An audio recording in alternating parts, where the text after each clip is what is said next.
आदर्श शिक्षण समिति बाड़मेर द्वारा संचालित ऑनलाइन क्लासेज में आपका हार्दिक स्वागत एवं अभिनंदन। प्यारे भैया बहनों नमस्कार। कक्षा पंचमी, विषय नैतिक शिक्षा, अध्याय 16 दिनचर्या, भाग 1। आज के इस अध्याय में हम दिनचर्या के कुछ बिंदुओं पर चर्चा करने वाले हैं। तो उत्तम आचरण, अच्छा व्यवहार जिस व्यक्ति का है वो व्यक्ति सदाचारी होता है और उत्तम आचरण और अच्छे व्यवहार को सदाचार कहते हैं।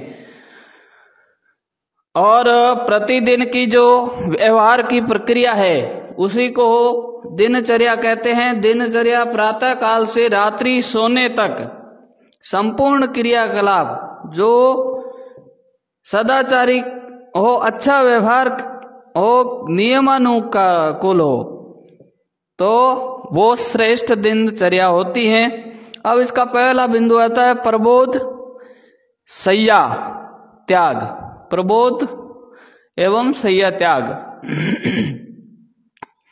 यानी सुबह उठते समय जब हम शय्या त्याग करते हैं, यानी चारपाई या जो भी बिस्तर है जहां पर हम सोए हुए हैं उस बिस्तर को त्याग रहे हैं, उस समय हमें किन किन बातों का ध्यान रखना चाहिए। इसमें सबसे पहले तो हमें ये ध्यान रखना है कि सूर्योदय से पहले उठना, फिर भारत माता को नमन करना और अपनों से बड़ों के चरण स्पर्श कर आशीर्वाद प्राप्त करना, और ये सब शारीरिक स्वास्थ्य की दृष्टि से लाभदायक है।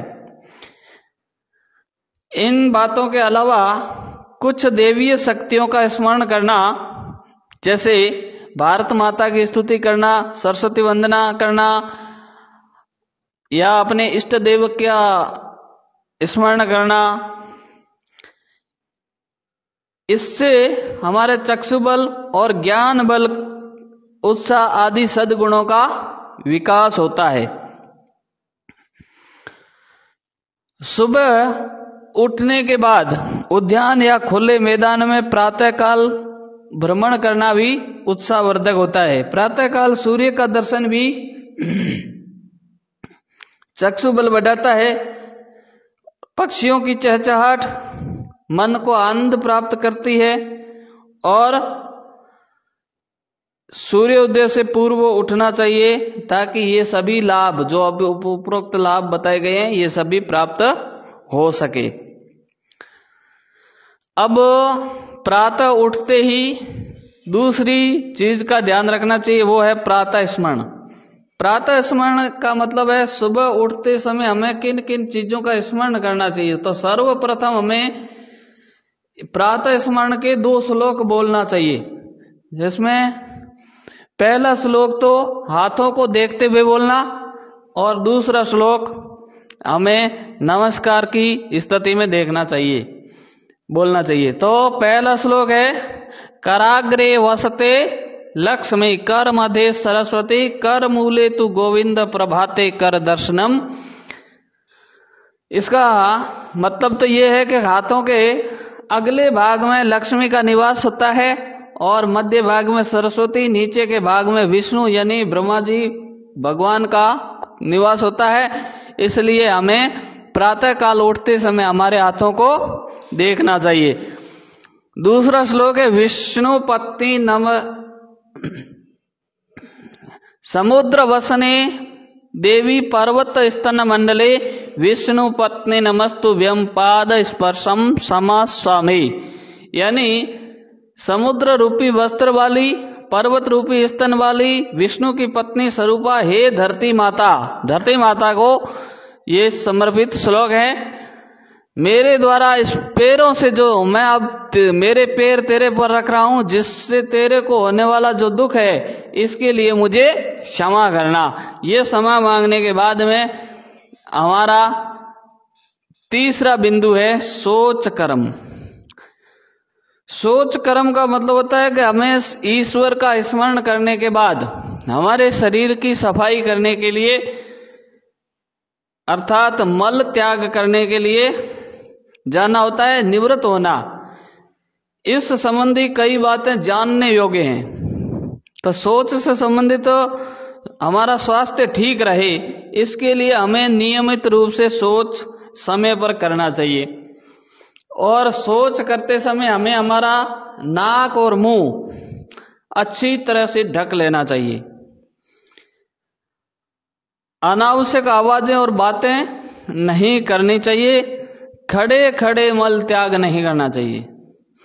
मंदिर, चौराहे, सड़क, नदी, तालाब के आसपास जल में अथवा सूर्य की ओर मुंह करके शौच नहीं करना चाहिए। जहां मंदिर हो, तालाब हो, सड़क हो, चौराया हो या ऐसा सार्वजनिक स्थान जहां पर गंदगी फैलने की संभावना रहती है, ऐसे स्थानों पर शौच नहीं करना चाहिए। वर्तमान में भारत सरकार द्वारा स्वच्छता अभियान के तहत हर घर में शौचालय का निर्माण किया जा रहा है। अतः हम सभी से उम्मीद यही रहती है कि हम खुले में शौच न करें, इसका भी ध्यान रखें और शौच कर्म में कभी भी बल प्रयोग न करें। अगला आपका बिंदु है स्नान। दैनिक जीवन में प्रतिदिन स्नान करना आवश्यक है। और स्नान करना क्यों आवश्यक है? केवल हमारा शरीर साफ रहे यही उद्देश्य नहीं है, इससे हमारे स्वास्थ्य पर भी अच्छा लाभ मिलता है। स्नान करने से हमारा शारीरिक रूप अच्छा होता है, बल मिलता है, स्वच्छता होती है, आयु बढ़ती है, आरोग्यता यानी शरीर के अंदर रोग प्रतिरोधक क्षमता बढ़ती है, लोभहीनता, दुष्स्वप्न नाश, श्रमशीलता, ज्ञान शक्ति आदि गुणों की वृद्धि होती है।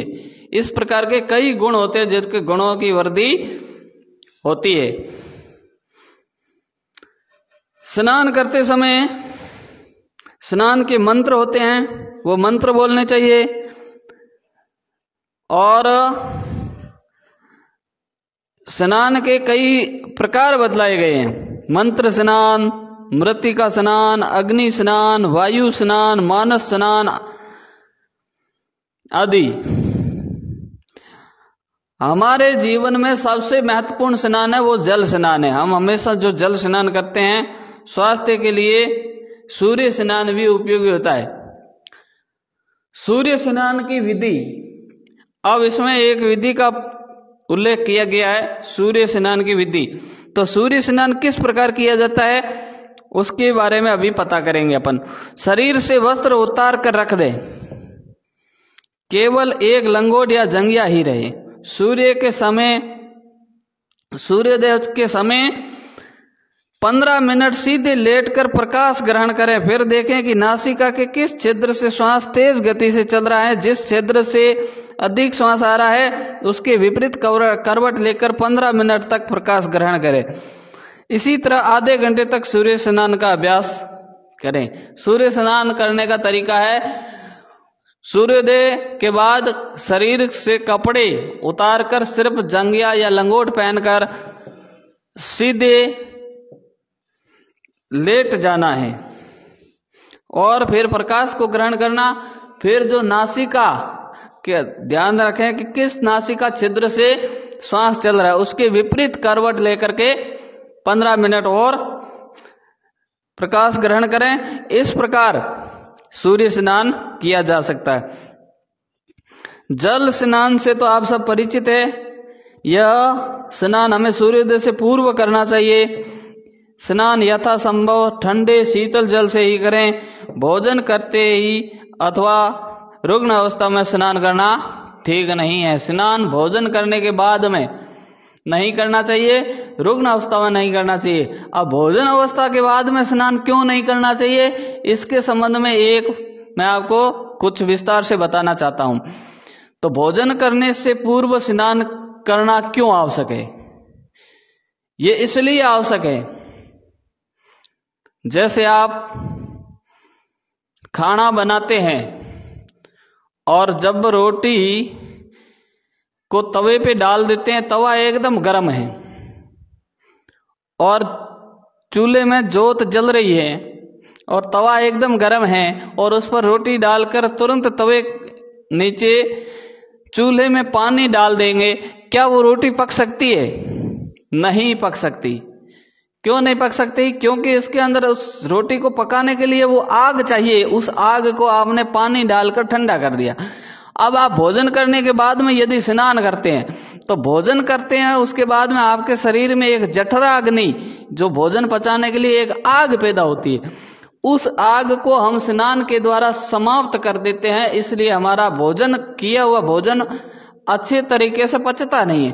तो भोजन के पाचन के लिए जरूरी है कि हमें स्नान करने के बाद ही भोजन करना, स्नान से पूर्व भोजन नहीं करना, इसका विशेष ध्यान रखेंगे। अब आपको अभ्यास प्रश्न दिए जा रहे हैं। पहला, सदाचार किसे कहते हैं? आपको पता ही है, अच्छा आचरण, अच्छा व्यवहार ही सदाचार है। हमें प्रतिदिन सूर्य दिन से पूर्व क्यों उठना चाहिए, जो लाभ बताए हैं वो लाभ आपको लिखने हैं। हमें दिन की शुरुआत किस तरीके से करनी चाहिए, एक अच्छी दिनचर्या के साथ करनी चाहिए। स्नान करने से कौन कौन से गुणों का विकास होता है? स्नान करने से हमारे मन में, हमारे शरीर का रूप बदल जाता है, स्वास्थ्य लाभ मिलता है, आदि गुणों का विकास होता है। तो आज की वीडियो में इतना ही, मिलते हैं अगले वीडियो में। तब तक के लिए नमस्कार, जय।